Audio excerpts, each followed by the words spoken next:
You're listening to the PlantX Podcast, the digital face of the plant-based community. Join us as we explore the inner workings of all things plant-based, from the products and lifestyles to the people behind them. Each week we'll be touching on what's new in the ever-expanding world of PlantX and chat with everyone from entrepreneurs and chefs to nutritionists and scientists. Whether you follow a strict plant-based diet or just want to learn more, you're invited. I welcome our host, the man who combined his love of e-commerce and the plant-based lifestyle to create PlantX, Sean Dollinger.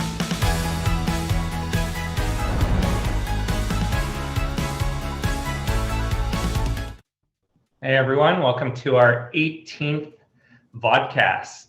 Can't believe, I know I always say it, but it's been over 4 months of bringing, behind the press releases to all of our customers and investors and shareholders. And the show has come such a long way, and that's due to the team's hard work. And even this week for our investors and shareholders, I think since the last Vodcast, we've had about 4 different press releases come out, and it just shows you how quickly this industry is expanding in PlantX and everything of that nature. And today we have Jose Abbo joining us from Panama, and I'm really excited to bring him on in a little bit to introduce you to him and really get behind what he's going to bring to the whole PlantX team. And his knowledge is absolutely phenomenal.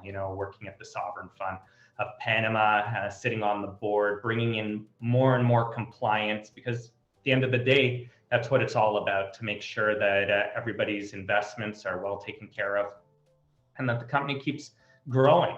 So look forward to bringing him on in a little bit.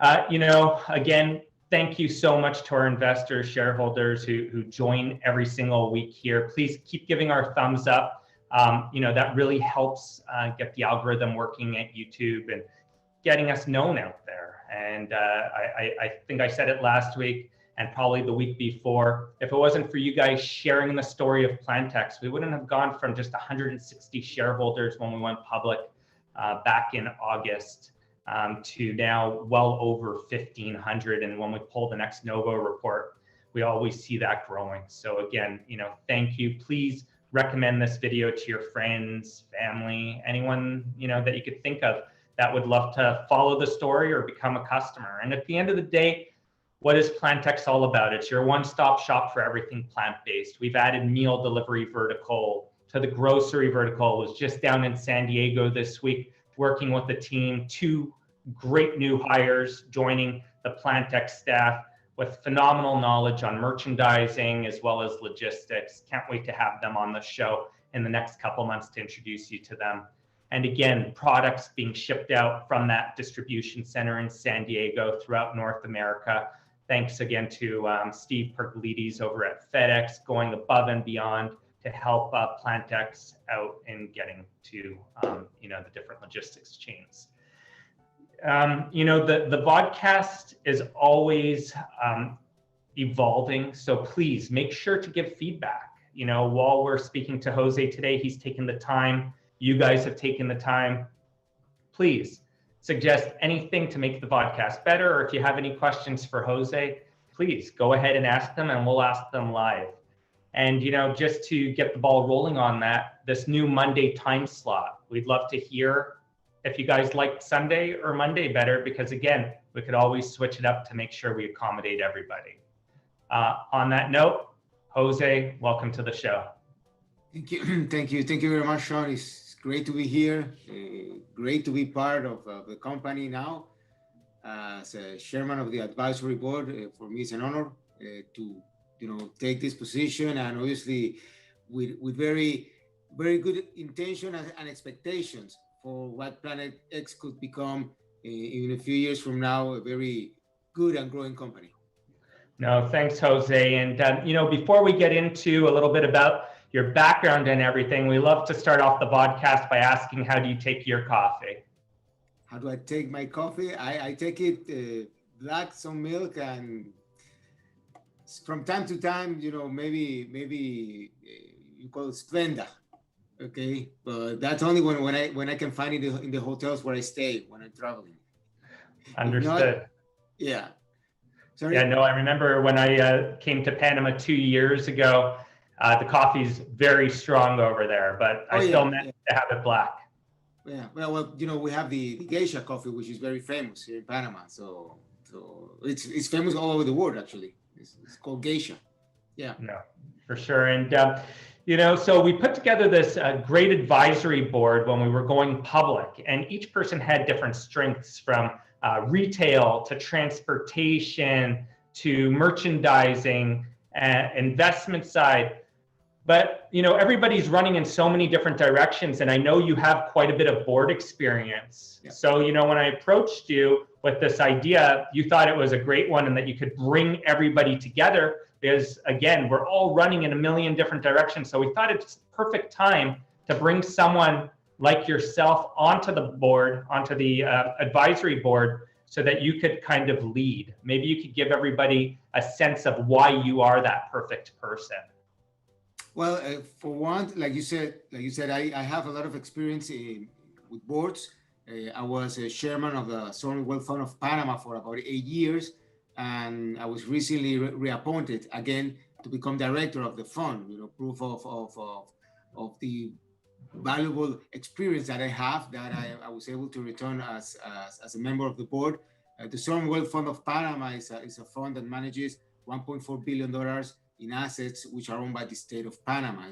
These are the savings of the country.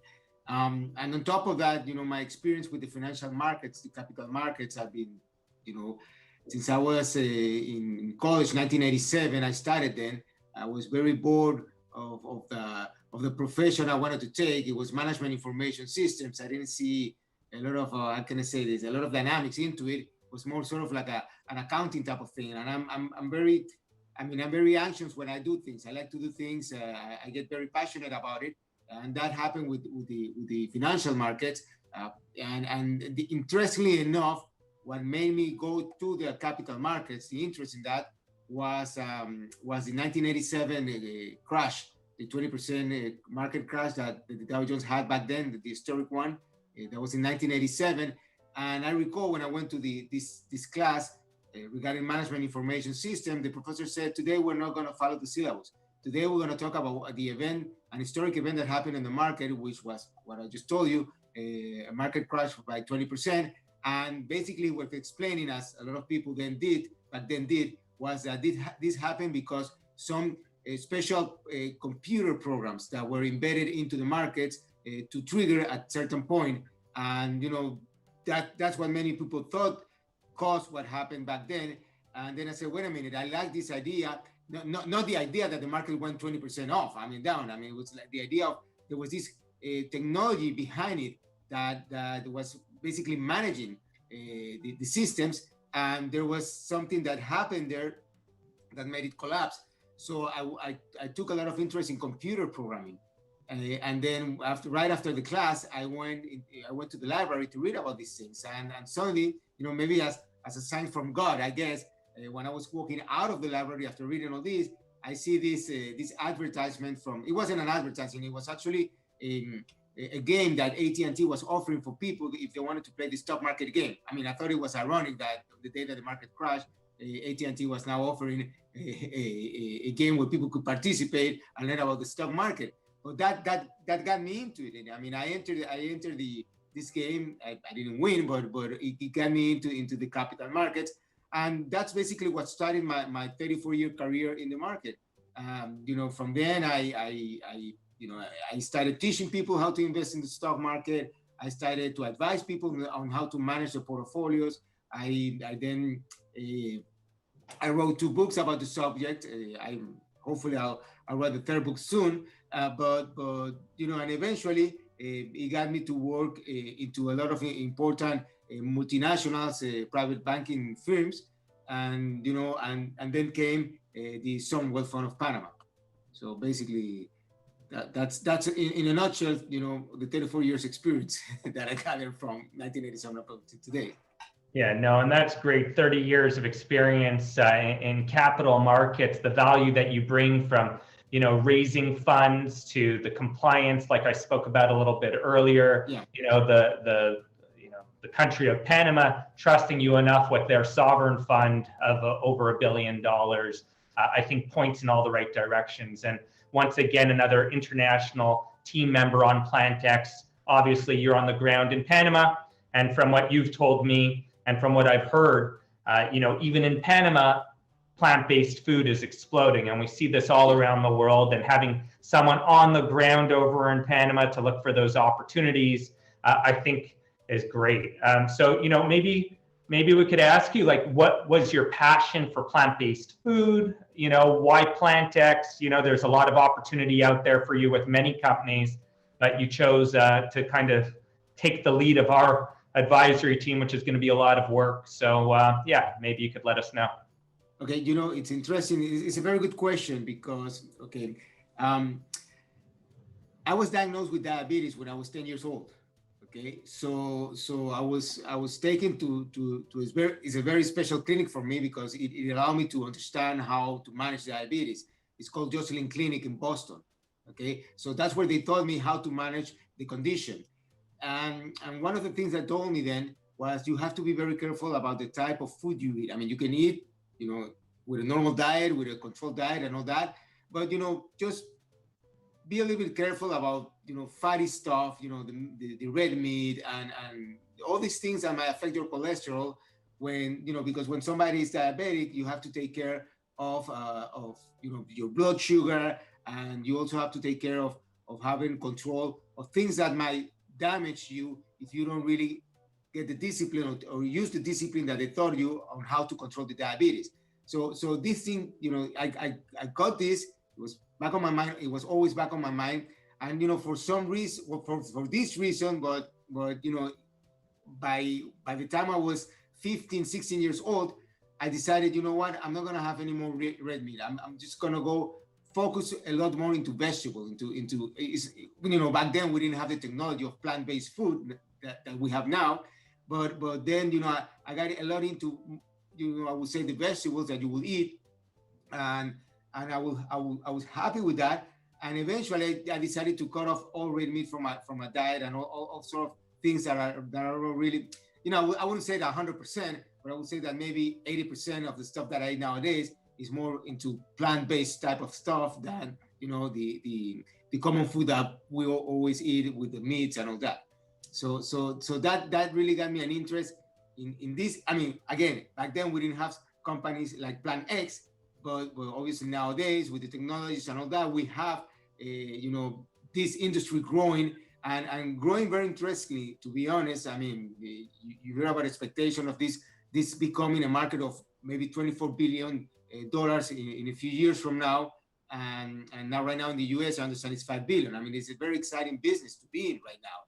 And not only because it's a business itself, but because it's also, an idea, a concept that will make or it's making already our lives healthier. Okay, and it's also allowing people, to eat with a healthier type of food, and also it becomes like more reachable to some people that don't have the access to this type of food because they live in poorer countries and they don't have access to that. But eventually, it's gonna be massified, I believe, the same way that, look at Tesla, what's happening with Tesla nowadays. I mean, they become with this idea, with this technology, with things that some people sometimes say that it's impossible, but when they tell you it's impossible, that's when you get the great things that you have in life. And one of these things are, when people were working on artificial, they would call it artificial meat. I mean, it's no longer artificial meat, it's plant-based. Everything that is plant-based is the advancement of technology in food technology. So again, and then it got me into this because I'm also keen of the development of technology being digital or being food technology, because again, since I was 10 and eventually as I grew up, I always liked the idea of evolving my knowledge with the technologies that I like. And one of them is plant food based, and also, the technology that you use for computers and all that.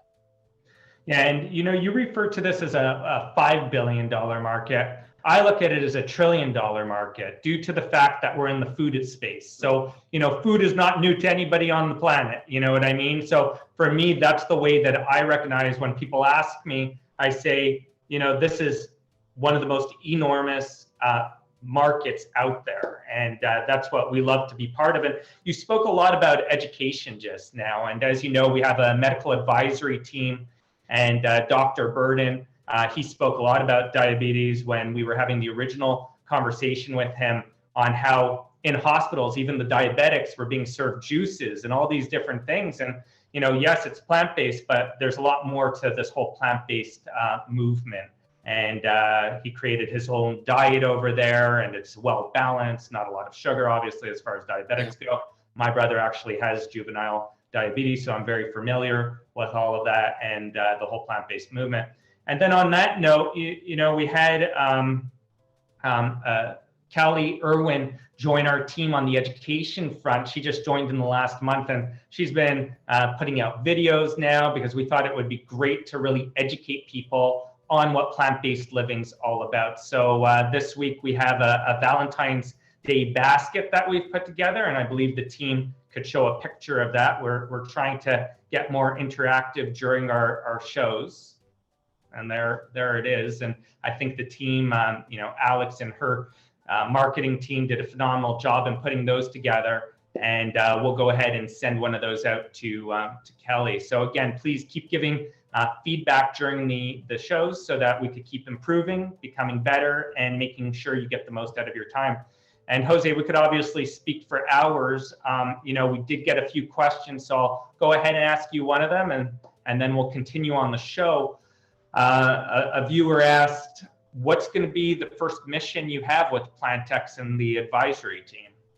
Yes, that's a very good question, and and you mentioned it earlier. I mean, I'm a lot into the governance and transparency and compliance stuff when dealing with boards.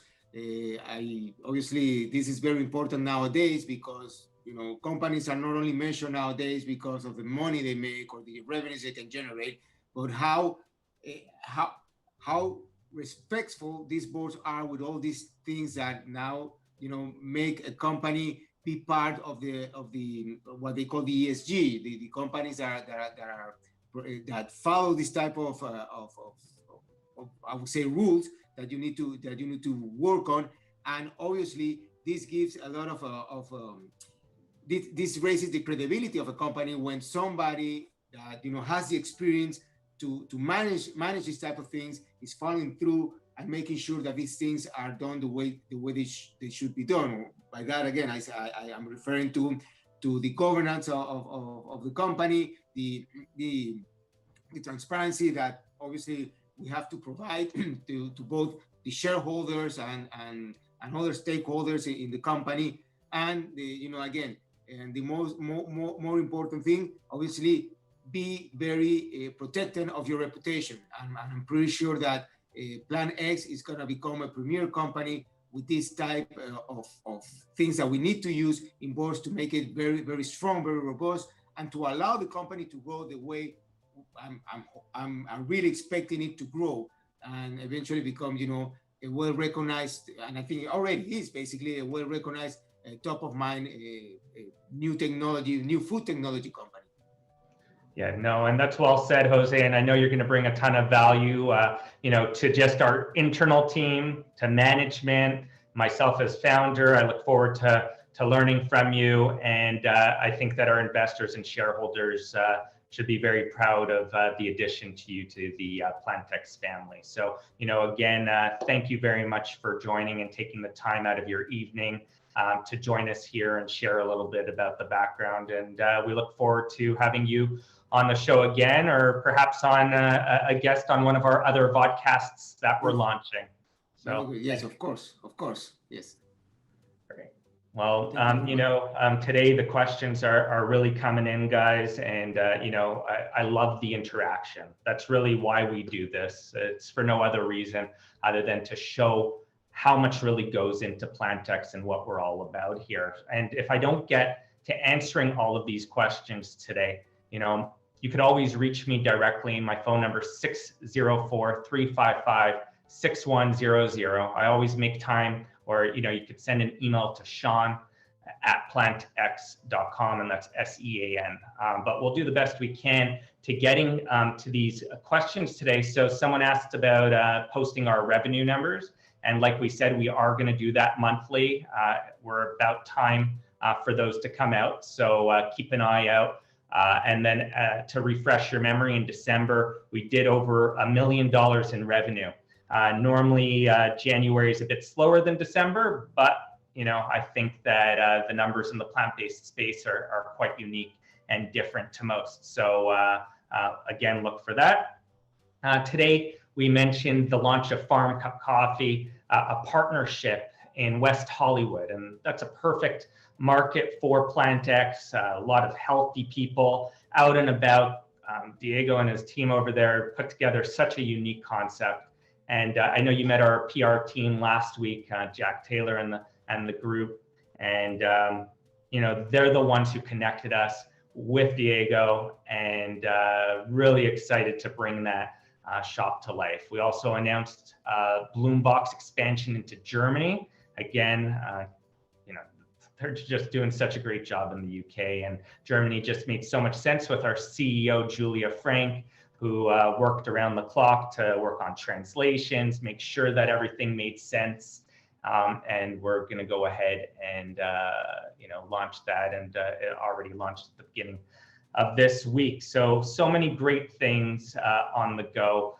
Somebody asked, they've been seeing everybody speaking about PlantX, from YouTubers to IR companies, and a lot.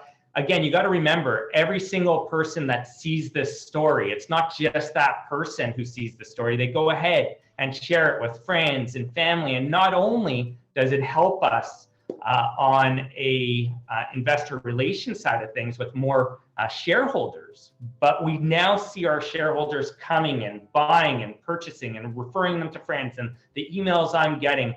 So what's so unique about PlantX is everybody could give us a try. So I encourage anybody watching today, please share the video, recommend us to friends, subscribe to our channel so you get alerted in case we ever make changes or have special events in the future.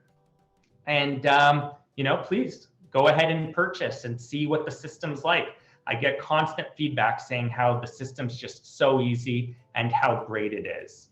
Let me just see if there's any other questions here. We also announced a great partnership with After School All-Stars and Athar.